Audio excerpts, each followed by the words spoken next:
दोस्तों, अगर आप भी सफलता पाना चाहते हैं पर आप बिल्कुल भी धैर्य नहीं रख पाते हैं तो आप जीवन में कभी भी सफल नहीं हो सकते हैं, क्योंकि चाणक्य की सबसे बड़ी सीख है धैर्य रखो।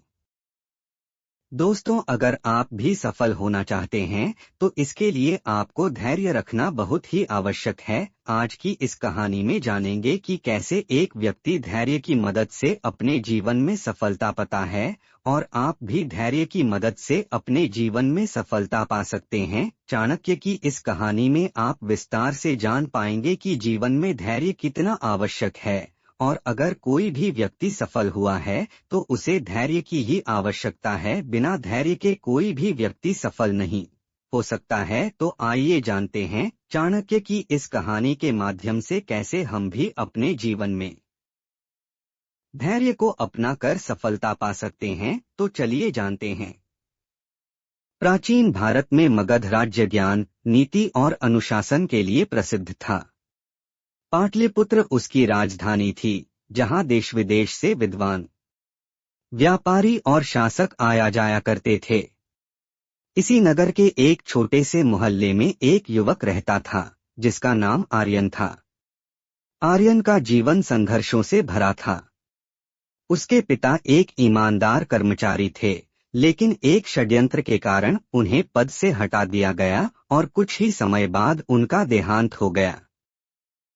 पिता की मृत्यु के बाद परिवार की सारी जिम्मेदारी आर्यन पर आ गई। मां अस्वस्थ रहती थीं और घर की आर्थिक स्थिति दिन प्रतिदिन बिगड़ती जा रही थी।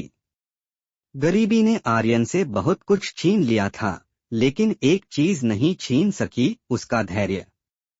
दिन में आर्यन दूसरों के खेतों में काम करता, कभी अनाज ढोता, कभी मजदूरी करता।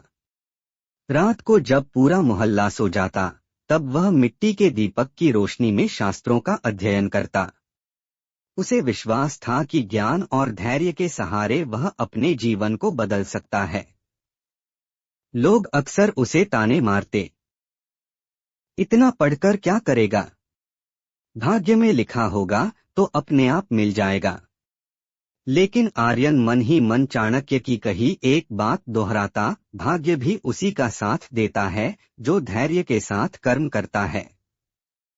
एक दिन आर्यन ने निश्चय किया कि वह राज्यसभा में एक पद के लिए आवेदन करेगा। उसने वर्षों तक जो ज्ञान अर्जित किया था, उसे आजमाने का समय आ गया था। दरबार में जब उसकी बारी आई तो अधिकारियों ने उसकी साधारण वेशभूषा देखकर उसे तुच्छ समझा। एक अधिकारी ने उपहास करते हुए कहा, राज्यसभा विद्वानों के लिए है, भिखारियों के लिए नहीं। पूरा दरबार हंस पड़ा। आर्यन का सिर झुक गया, लेकिन उसकी आंखों में आंसू नहीं थे, वहां केवल धैर्य था। वह बिना कुछ कहे वापस लौट गया। उसी समय एक तेजस्वी वृद्ध उसे देख रहे थे। वे थे आचार्य चाणक्य। चाणक्य ने आर्यन को रोककर पूछा, वत्स, अपमान सुनकर भी तुम्हारे चेहरे पर क्रोध क्यों नहीं? आर्यन ने उत्तर दिया, आचार्य, क्रोध क्षणिक राहत देता है, पर धैर्य स्थायी शक्ति देता है। चाणक्य प्रसन्न हो गए। उन्होंने कहा, यही धैर्य एक दिन तुम्हें वहां ले जाएगा जहां आज तुम्हें जाने से रोका गया है। उन्होंने आर्यन को अपने आश्रम में शिक्षा ग्रहण करने का अवसर दिया। आश्रम में जीवन सरल लेकिन कठिन था। नियम कठोर थे, समय पर उठना, अध्ययन, सेवा और आत्मसंयम। कई बार आर्यन थक जाता, लेकिन हर बार वह खुद को समझाता कि धैर्य ही उसका सबसे बड़ा हथियार है। कई शिष्य बीच में ही हार मानकर चले गए, लेकिन आर्यन डटा रहा।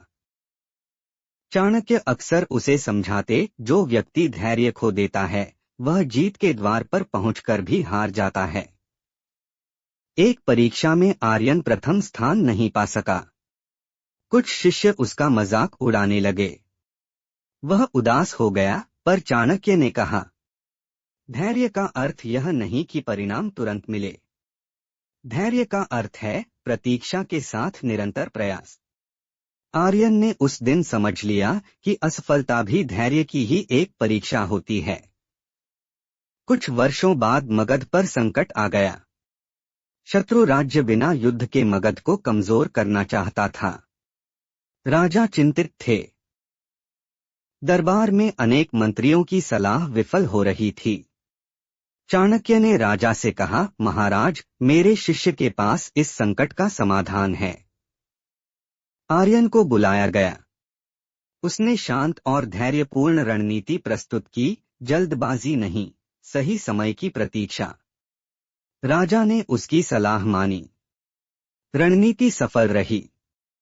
शत्रु बिना युद्ध के ही पीछे हट गया। मगध सुरक्षित रहा। राजा ने प्रसन्न होकर आर्यन को उच्च पद प्रदान किया। वही लोग जिन्होंने कभी उसका अपमान किया था, आज उसका सम्मान कर रहे थे। राजा ने पूछा, तुमने इतने वर्षों तक धैर्य कैसे रखा? आर्यन बोला, महाराज, मैंने चाणक्य नीति से सीखा कि जो धैर्य रखता है वही समय को अपना सेवक बना लेता है। कहानी की सीख चाणक्य ने अंत में कहा, धैर्य वह जड़ है जिससे सफलता का वृक्ष फलता है। निष्कर्ष, धैर्य के बिना ज्ञान अधूरा है। अपमान और असफलता धैर्य की परीक्षा है। सही समय की प्रतीक्षा ही चाणक्य नीति की आत्मा है। धैर्यवान व्यक्ति अंततः विजयी होता है। इसलिए कहा गया है, धैर्य का फल हमेशा मीठा होता है। ऐसी और भी मोटिवेशनल स्टोरी के लिए चैनल को सब्सक्राइब एंड वीडियो को लाइक करें।